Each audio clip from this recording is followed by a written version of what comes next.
CBS 뉴스는 CBS 홈페이지 cbs.co.kr이나 노코뉴스 홈페이지 노코뉴스.co.kr, 스마트폰 애플리케이션과 팟캐스트를 통해 다시 보고 들으실 수 있습니다. 이어서 부산에서 전해드립니다.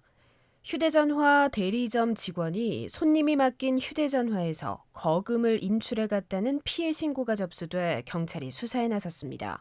피해자는 대리점 직원이 변제 의사를 밝히지 않고 통신사는 사과조차 하지 않고 있다며 울분을 터뜨렸습니다. 보도에 송호재 기자입니다. 부산에 사는 A 할머니는 지난달 28일 한 대리점에서 새 휴대전화를 구매했습니다.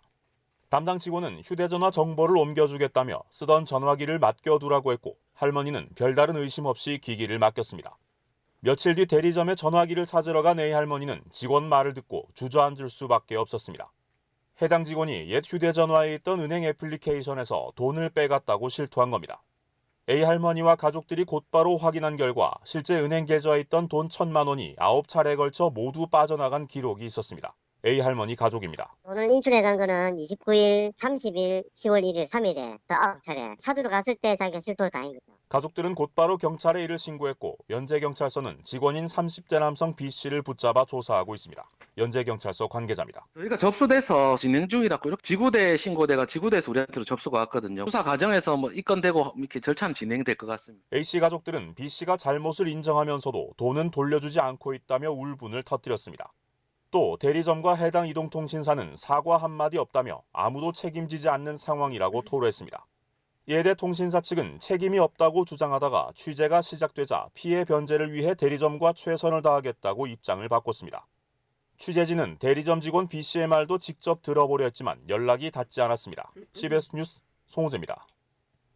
내수 부진이 장기화하고 국제 정세가 불안해 부산 지역 제조업의 절반 이상이 올해 목표 실적을 달성하지 못할 것으로 우려됩니다. 부산 제조업이 6분기 연속 경기 부진 전망을 이어가고 있는 만큼 금리 인하와 판로 개척 등의 지원책이 시급하다는 목소리가 나옵니다. 김혜경 기자가 보도합니다. 부산 상공회의소가 지역 제조업 250개사를 대상으로 4분기 부산 지역 제조업 경기 전망 지수, 즉 BSI를 조사한 결과 81로 나타났습니다. 이 지수는 기준값을 100으로 두고 그보다 높으면 경기 호전을, 낮으면 경기 악화를 의미합니다. 부산은 6분기 연속 경기 부진 전망이 이어지고 있습니다. 특히 내수기업의 BSI는 76으로 가계부채 증가로 소비 위축과 내수 부진에 직접적인 영향을 받아 경기가 더 어려울 것으로 봤습니다. 업종별로는 친환경 선박 수요 증가로 조선과 기자재업은 그나마 조금 나을 것으로 봤지만 신발, 의복, 모피 등 소비재 업종은 다 부진한 모습을 보였습니다. 국제정세 불안과 지정학적 리스크 영향에 대해서는 일시적 실적과 경쟁력 저하가 31.2%로 집계됐습니다. 이 때문에 환율 변동과 에너지 조달 비용이 늘어 어려움을 겪고 있다고 기업들은 답했습니다. 하지만 지정학적 리스크에 대비하는 기업은 단 7.6%에 불과했습니다. 부산상이 경제정책본부 박호성 주임입니다.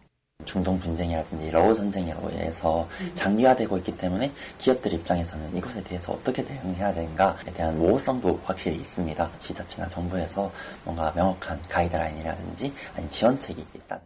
고금리 고물가 기조가 이어지는 데다 수출 둔화까지 대내외 경영 환경이 녹록지 않은 만큼 정부와 지자체, 상위가 협력해 부산 제조업 형편에 맞는 새로운 경제정책을 처방하는 등 부진의 고리를 빨리 끊어야 할 시기입니다. CBS 뉴스 김혜경입니다. 부산시는 오늘 오후 부산 내부순환 도시고속화도로 건설 현장에서 관통식을 개최했습니다. 시내 주요 간선도로의 교통체증 해소를 위해 건설 중인 부산 내부순환 도시고속화도로는 북구 만덕동과 해운대구 제송동을 연결하는 총 연장 9.63km의 왕복 4차로 도로입니다. 지난 2019년 10월 착공해 현재 공정률은 67%며 오는 2026년 1월 개통을 목표로 하고 있습니다. 이 도로가 개통되면 만덕에서 센텀까지 통행시간이 41분에서 11분으로 30분 이상 단축될 것으로 예측됐습니다. 어제 열린 국회 국토교통위원회의 부산시에 대한 국정감사에서 시와 부산교통공사가 사상 하단선 공사계획 단계에서 집안 침하 위험을 과소평가했다는 등 땅꺼짐 관련 질의가 연이어 나왔습니다. 더불어민주당 송기현 의원은 시가 지난 2021년부터 시행한 공사구간 안전점검을 통해 24개 지점에서 이상 신호를 발견했지만 효과적인 보강 조치 없이 공사를 진행했고 공사 초기부터 지적된 집안 약화에도 대책이 부족했다고 꼬집었습니다. 이어 시가 사고조사위원회를 뒤늦게 구성하는 등 피해 관리가 미흡했다는 점과 시의 자체 집안 탐사 장비와 인력이 부족해 선제적인 보강이 필요하다는 점도 지적됐습니다. 부산 사하구가 집중호우 때 불어난 물을 임시 저장하는 하단 유수지에 대해 안전대책을 마련하지 않는 동안 유수지에서 청소년이 물놀이를 하는 일이 발생해 안전사고 위험성이 크다는 지적이 나옵니다. 사하구의회 유영현 의원은 어제 임시회에서 평소 주민 편의시설로 사용돼 안전관리 관련 특별감사 지적까지 받은 하단 유수지에 대해 구가 안전대책 수립을 미루고 관련 예산을 오히려 전액 삭감했다고 비판했습니다.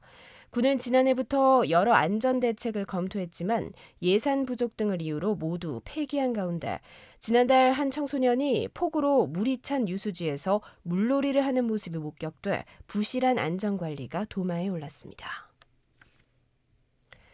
부산 남구의회 소속 민주당 의원들이 후반기 의장단 선출과 원구성 결과에 반발해 본회의에 전원 불참하면서 의회 업무에 차질이 빚어지고 있습니다.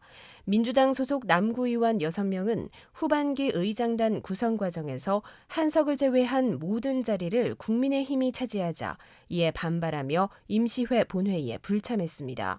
민주당 의원들의 임시회 전원 불참은 지난 7월과 지난달에 이어 벌써 세 번째입니다.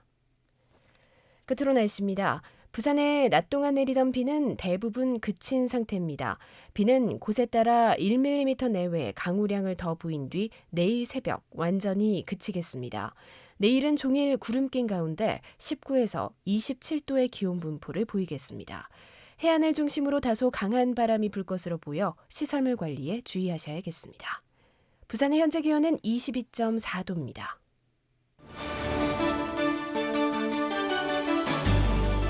CBS 저녁 종합 뉴스를 마칩니다. 지금까지 진행해 기술 김상길, 기자 박중석, 아나운서 김석연이었습니다.